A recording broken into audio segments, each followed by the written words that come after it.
kakang pamita lastro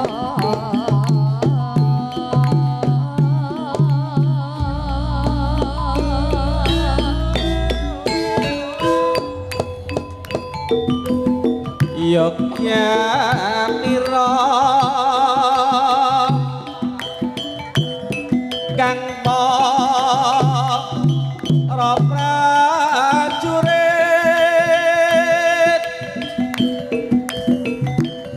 lamun bisa samya anu lada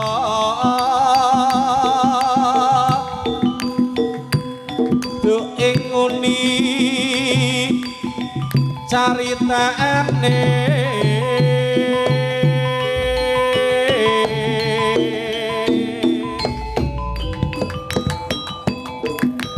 andeli rasa Prabu Sasra bau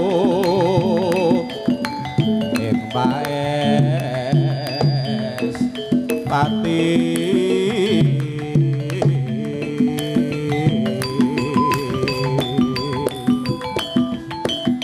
aran pati suwanda lelabuhan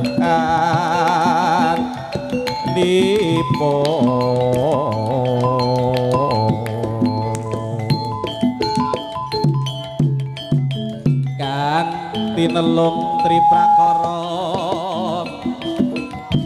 guna kaya purun den amtepi lohaditra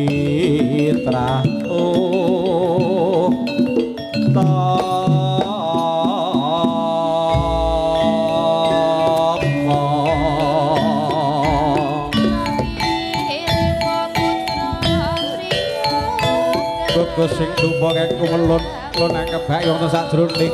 sanggar kang samangke nangke para seseping raja seseping putra Birawa kang badhe lumebet wonten sak jroning sanggar pamujan yo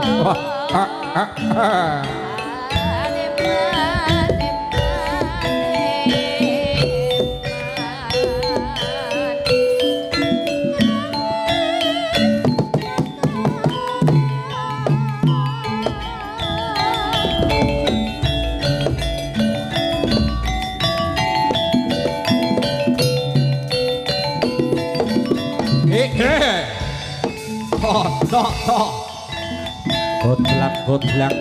yokir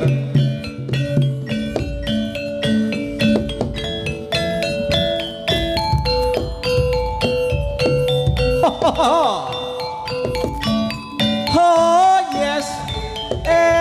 maju ngetan bali ngulon apa sadyane kalakon walolo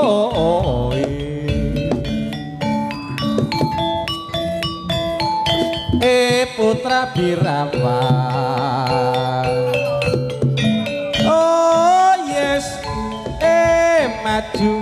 blarak disampirne mae cedak moh ngampirne walolo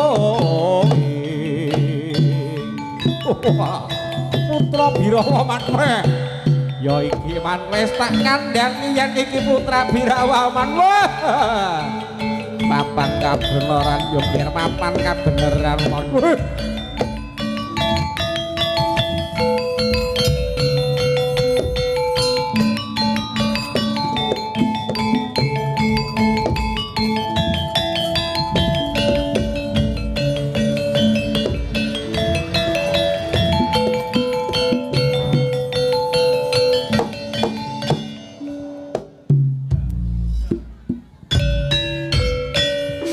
sing sayuk sarta sing rukun ya ngira sing sayuk lan uga sarta sing rukun bebarengan ngayahi pakaryan sesarkan kalian putra Birawa biar para sesapa ing mraja ingkang sampun lumebet wonten sajroning sang daratamu jandyana nggih tribut sangga mang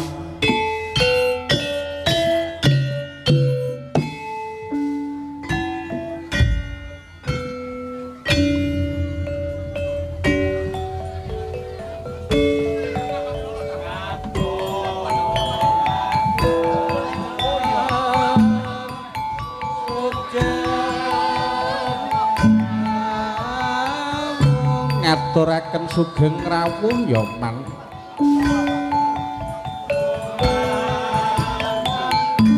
Duh Gusti kang Maha Agung Duh Gusti kang Maha Kawasa nenggih ingsun tumuju wonten sajroning sanggar pamujan kang samangke lumantar saking kukusing dupa kang kumelut ingkang anggondo arumah kawula hanengan cipta mandeng wonten sak pucuking grana nyuwun dipangestu saking Sang Hyang Widi nenggih Gusti kang Maha Agung Gusti kang Maha Kawasa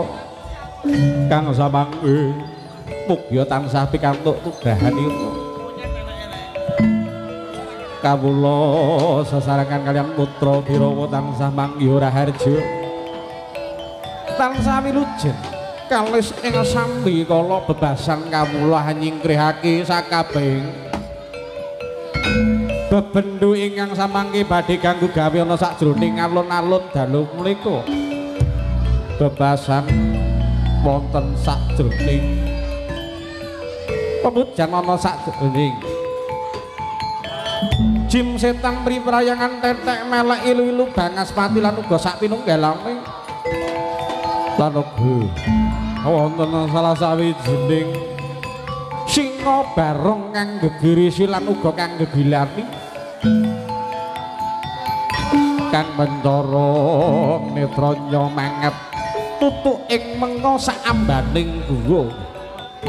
lan uga ingsun nyingkrihke bebasan bebendu saking wetan kawula tolak bali paketan bebendu saking kidul kawula tolak bali mangidul ugi saking kulon baliya ana sajroning jagat kulon tembus wong sajroning jagat ler baliya bali mangaler bebasan mendung peteng padha meneng mendung putih ugi padha nyisih mendung abang padha nyimpang yo lan uga sak sampunipun kawula ngaturaken menggahing sembah syukur mugi kunjuk wonten ngarsanipun Gusti tansah pinaringana menggahing pun kang pusaka kang badhe nyingkrihake sakabehing bela sungkawa kang arupi ilu-ilu bangaspati lan uga sak pinunggalane kawula kang sampun nyepeng pusaka kang wujudipun Kyai Pecut Samandiman kang upat-upatipun Benang Lawe semoga samangke kapecutaken Gunung Jugruk Segorasat kira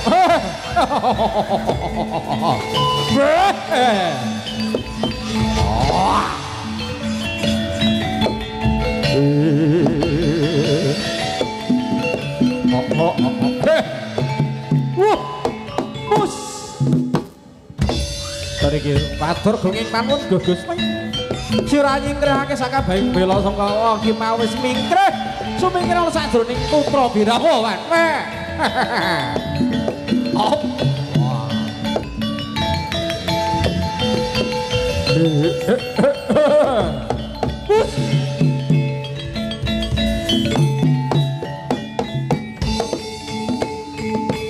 katon padhang gumilar jagat wonten ing dalu menika putra Birawa nggih putra Birawa yoman yen kaya manggon ayu padha dideleng bebarengan wonten ing dalu punika